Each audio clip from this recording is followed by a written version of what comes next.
Shubman Gill, salute, একেবারে grand salute যাকে বলে। রেকর্ডের পর রেকর্ড ভেঙে, রেকর্ডের পর রেকর্ড চুরমার করে শুভমান গিল ভারতীয় টেস্ট ক্রিকেট ইতিহাসের অন্যতম শ্রেষ্ঠ ইনিংসটা আজ খেলে ফিরলেন। ক্যাপ্টেন শুভমান গিল, ঐতিহাসিক 269 রানের ইনিংস। গিলকে আর কিভাবে আমি প্রশংসা করবো আমি জানি না, প্রচুর প্রশংসা করেছি, গতকাল থেকে করেই চলেছি। সুতরাং এই ভিডিও শুরুতে বরং তার ওই রেকর্ডগুলো একটু বলি। এত রেকর্ড ভেঙেছেন, অ্যাকচুয়ালি আমি সব জায়গা থেকে কালেক্ট করে তাও লিস্টটা পুরোপুরি শেষ করতে পারলাম না যে এত রেকর্ড ভেঙেছেন তিনি। তাও কয়েকটা রেকর্ড একটু বলি। প্রথমত, কোনো ভারতীয় ক্যাপ্টেনের করা সর্বাধিক ব্যক্তিগত রানের ইনিংসটা তিনি আজ খেললেন টেস্ট ক্রিকেটে। টেস্ট, ওডিআই, টি-20 সব মিলিয়েই 269 রান। এর আগে কোনো ভারতীয় ক্যাপ্টেন এর চেয়ে বেশি রান করেননি, কোনো ক্যাপ্টেন নন। গিলের এটা টেস্ট ক্যাপ্টেন হিসেবে দ্বিতীয় ম্যাচ, এবং দ্বিতীয় ম্যাচে তিনি এই অসাধারণ রেকর্ডটা করে ফেললেন। Record number 1। রেকর্ড নাম্বার 2, ইংল্যান্ডের মাঠে কোনো ভারতীয় ব্যাটারের করা সর্বাধিক ব্যক্তিগত রানের ইনিংসটা আজ খেলেছেন গিল, 269 রান। কার রেকর্ড ভেঙেছেন? বিরাট কোহলির রেকর্ড। সম্ভবত 254 করেছিলেন কোহলি। কোহলির জায়গায় গিল এই 4 নাম্বার জায়গাটা খেলছেন, 4 নাম্বারে। এবং জাস্ট দ্বিতীয় ম্যাচে সেই গিল আলাদা লেভেলের একটা রেকর্ড তৈরি করলেন। তারই পূর্বসূরি যদি আমি বলি, এখনো এই পূর্বসূরি উত্তরসূরি বলার সময় আসেনি, কিন্তু তাও কোহলির জায়গাটাই তো গিল নিয়েছেন এবং দেখিয়ে দিলেন তিনি কি করতে পারেন। রেকর্ড নাম্বার 3, টেস্ট ক্রিকেটে এই 4 নম্বর পজিশনে সর্বাধিক ব্যক্তিগত রানের ইনিংস তিনি খেললেন। এবং এই 4 নম্বর পজিশনে অতীতে কে খেলেছে ভারতীয় দলে? এর আগে তো কোহলি খেলতেন, তার আগে কে খেলেছেন? সচিন টেন্ডুলকার। সচিন টেন্ডুলকার তিনি একটা সময় এই জায়গাতে খেলতেন। সেই সচিন টেন্ডুলকার, বিরাট কোহলি এদেরকে ছাপিয়ে 4 নম্বরে নেমে সর্বাধিক ব্যক্তিগত রানের ইনিংসটা আজ করে গেলেন Shubman Gill, 269 run. Wow. Record number 4, কোনো ভারতীয় ব্যাটারের করা সর্বাধিক ব্যক্তিগত রানের ইনিংস সেনা কান্ট্রিতে। সেনা কান্ট্রি মানে south Africa, England, New Zealand, Australia, অর্থাৎ সেনা কান্ট্রি। যে সেনা কান্ট্রিতে গিল রান করতে পারেন না, এই একটা বদনাম ছিল তার। গিল সেনা কান্ট্রিতে একটা সেঞ্চুরিও করতে পারেননি এই সিরিজের আগে, এবং জাস্ট 2টো ম্যাচ খেললেন। প্রথম ম্যাচে সেঞ্চুরি, দ্বিতীয় ম্যাচে সব রেকর্ড ভেঙে দিয়ে 269 রানের ডাবল সেঞ্চুরি। অথচ এই গিলকেই জাস্ট 1 সপ্তাহ 1.5 সপ্তাহ আগেই বলা হতো হোম ট্র্যাক বলি। রেকর্ড নাম্বার 5, একমাত্র এশিয়ান ক্যাপ্টেন হিসেবে, এশিয়ার তো এত দেশ রয়েছে, ভারত, পাকিস্তান, শ্রীলঙ্কা, বাংলাদেশ, আফগানিস্তান, নেপাল, প্রচুর দেশ আছে। একমাত্র এশিয়ান ক্যাপ্টেন হিসেবে তিনি সেনা কান্ট্রিতে ডাবল সেঞ্চুরি করলেন। এর আগে কেউ সেনা কান্ট্রিতে, মানে কোনো এশিয়ান ব্যাটারি সেনা কান্ট্রিতে ডাবল সেঞ্চুরি করতে পারেনি। এশিয়ান ক্যাপ্টেন, সরি, কোনো এশিয়ান ক্যাপ্টেনই এর আগে সেনা কান্ট্রিতে ডাবল সেঞ্চুরি করতে পারেনি। গিল দ্বিতীয় ম্যাচে ক্যাপ্টেন হিসেবে সেই রেকর্ডটা ভেঙে ফেললেন। রেকর্ড নাম্বার 6, অ্যাকচুয়ালি এরপর থেকে যে রেকর্ডগুলো রয়েছে সেগুলো ছোট্টখাট্ট রেকর্ড, কিন্তু তাও সেগুলোরও মাহাত্ম্য রয়েছে। যেমন 23 বছর পর ইংল্যান্ডের মাঠে কোনো ভারতীয় ব্যাটার ডাবল সেঞ্চুরি করলেন, 23টা বছর পর।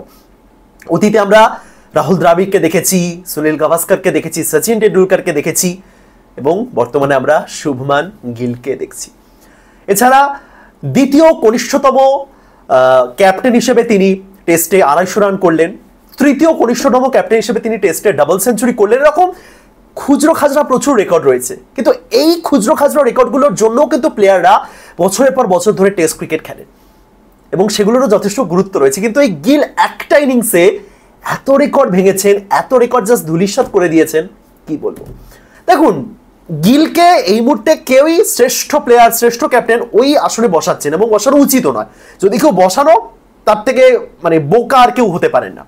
কিন্তু ওই একটা ইনিংসেই গিল যেভাবে ব্যাটিং করেছেন, জাস্ট অসাধারণ।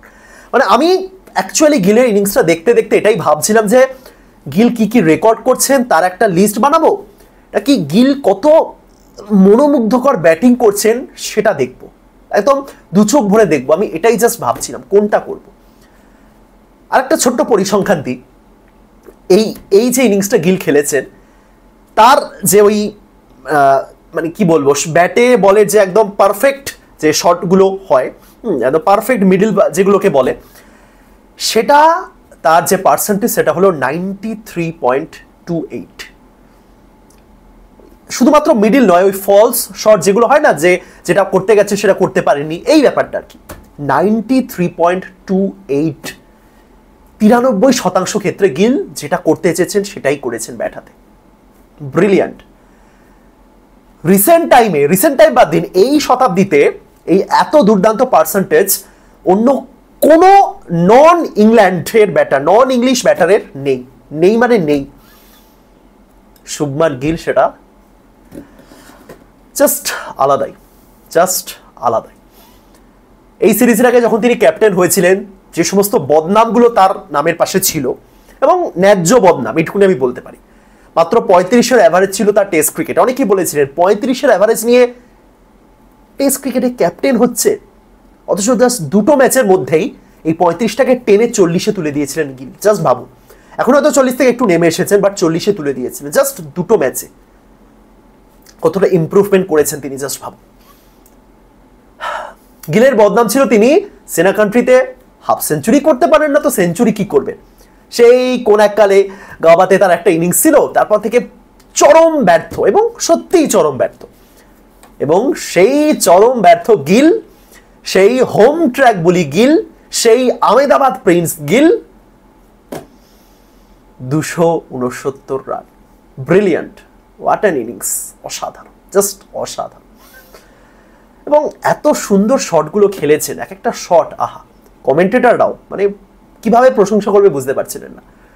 এক একটা পুল শট খেলছিলেন পারফেক্ট, যে পুল শটগুলো মারছিলেন মনে হচ্ছিল আরে রোহিত শর্মাই তো এরকম পুল শট খেলতেন, গিলও খেলছেন। এক একটা কভার ড্রাইভ মারছেন, মনে হচ্ছে আরে কোহলি তো এরকম কভার ড্রাইভ মারতেন, গিলও মারছেন। মানে প্রত্যেকটা জিনিসের পারফেকশন যাকে বলে, গিলের ইনিংসটা এক কথায় perfection to the power infinitive টাইপের। বেশি বলে ফেলছে, বাট যাই হোক, এতটাই ভালো ছিল গিলের ইনিংস, সেরা, দারুণ। অযাচিত ট্রোলগুলো গিলকে নিয়ে করা হয়েছিল, যেগুলোর জবাব তো তিনি আগেই দিয়ে দিয়েছেন। এবার ব্যাট হাতে গিল প্রমাণ করলেন যে ওই হোম ট্র্যাক বলি, আহমেদাবাদ বলি, এই ওই সেই, এগুলো তিনি নন। এতদিন যা হয়েছে মেবি এবার ভুলে যাবার সময় এসেছে, গিল এই ইঙ্গিতটাই দিলেন। এবার এখনো অনেক দূর যেতে হবে। গিল যা খেলেছেন দারুণ খেলেছেন, কিন্তু এটাই কন্টিনিউ করতে হবে। তিনিই বর্তমানে ভারতের ক্যাপ্টেন, তিনিই বর্তমানে ভারতের বেস্ট ব্যাটার। আপাতত গিলের ব্যাটিং দেখে তো সেটাই তো বলতে হবে, তাই না? কি খেলেছেন, সেরা। এবং গিল যেরকম ভাবে খেলছিলেন, আমি তো 300 এক্সপেক্ট করছিলাম, হলো না। এখন এটাই খারাপ লাগছিস, এত কিছুর পরও 300টা হলো না। মনে হচ্ছিল সেবাগের রেকর্ড আজকে গেল। 387 বলে 269, 30টা 4, 3টে ছক্কা। যে বলগুলো তুলে মারছিলেন, একদম কনফিডেন্টলি মারছিলেন যে এই বলটা আমি ক্লিয়ার করবোই বাউন্ডারি। যেমন কনফিডেন্স, তেমনই পেশেন্স, এবং তেমনই technique, shot selection, each and everything. ক্রিকেটের কপি বুক মেনে কেউ যদি একদম 100তে 100 তুলতে চায়, গিলকে অ্যাটলিস্ট 99 তো দেওয়া যেতেই পারে। ভারত 587, 600 হলো না, বাট 587। গিলকে তো অবশ্যই 50% ক্রেডিট দিতে হয়, বাট গিল এবং জাদেজার যে পার্টনারশিপটা আজকে শুরুতে হলো, দারুণ পার্টনারশিপ। ওই পার্টনারশিপটাই ম্যাচের মোড় কিন্তু অন্যদিকে ঘুরিয়ে দিয়েছে। জাদেজা, এই যে দেখুন, রোহিত এবং কোহলি এই যে অবসর নিলেন, সম্পূর্ণ তাদের সিদ্ধান্ত, পুরো শ্রদ্ধা আছে। যদিও আমরা সমর্থকরা চেয়েছিলাম যে এটা যেন না হয়, কিন্তু এরকম একটা সিচুয়েশন দেখুন, যখন রোহিত, কোহলি, অশ্বিন, টিমের 3জন সিনিয়র এরকম অবসর নিয়েছেন, হয়তো কোনোভাবে জাদেজার উপর সেটা এফেক্ট মানে একটু হলেও তো পড়েছে, নিশ্চয়ই পড়েছে। ইভেন টুইটার খুললে তো আপনি এরকম ঘন ঘন দেখতে পাবেন যে সবাই জাদেজাকে রিটার্ন নিতে বলছেন। আপনি টুইটারে গিয়ে জাদেজা রিটায়ার এইটুকুনি দুটো কিওয়ার্ড লিখে সার্চ করুন, দেখবেন এরকম প্রচুর পোস্ট। কিন্তু জাদেজা রিটায়ারমেন্টের কথা না ভেবে তার যতটা তিনি পারফর্ম করতে পারেন ততটাই পারফর্ম করেছেন। ব্যাট হাতে তার যে ইনিংসটা একদম দারুণ। গিলের সাথে তার ওই পার্টনারশিপটা দারুণ ছিল। তারপরে গিলের সাথে ওয়াশিংটন সুন্দরের পার্টনারশিপটা দারুণ ছিল। মানে আজকে ব্যাট হাতে পারফেক্ট। প্রথম ম্যাচে যে টেলেন্ডার আমাদের পুরোপুরি একদম ব্যাটিং ধসের শিকার হয়েছিল, সেটা কিন্তু এক্ষেত্রে হয়নি। হ্যাঁ, টেলেন্ডার তো তারপরে তো কিছুই হলো না, but at least lower order, lower middle order ঠিকঠাক। ওয়াশিংটন সুন্দর, তিনি ব্যাটিংটা করতে পারেন, ঘরোয়া ক্রিকেটে 3 নম্বরে খেলেন, ইন্ডিয়া টিমে 8 নম্বরে খেলছেন, সুতরাং ব্যাটিংটা পারেন তিনি। 587, ঠিক আছে। এবার এরকম একটা রান তোলার পর যেটা করতে হতো বুমরার অনুপস্থিতিতে, সেটা হলো অ্যাটলিস্ট 2টো উইকেট তোলা।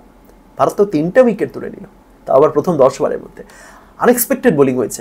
আকাশদীপ একদম পারফেক্ট, কমেন্ট্রি বক্সে বলা হয়েছিল যে সিম আপ বোলিং করছেন তিনি, পারফেক্ট লেন্থে রেখে বোলিংটা করেছেন, পরপর 2টো উইকেট তুললেন। ইভেন সিরাজ, আকাশদীপ উইকেট তুলছিলেন বটে, কিন্তু সিরাজ যে চাপটা বজায় রেখেছিলেন সেটাই কিন্তু পারফেক্ট।